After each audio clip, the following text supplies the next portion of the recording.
Well folks, the rain's eased off a bit.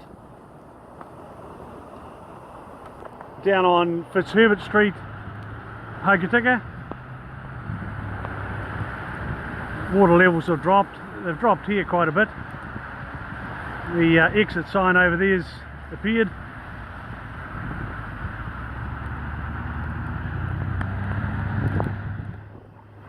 A lot of traffic around because of course it was heading towards Kimara Races weekend, and unfortunately that's no longer going to be a happening thing. Like coasters, look after yourself, don't take any risks on the road. There's a lot of water around, and with a bit of luck, another couple of hours and we'll have seen the worst of it. I'll catch you later.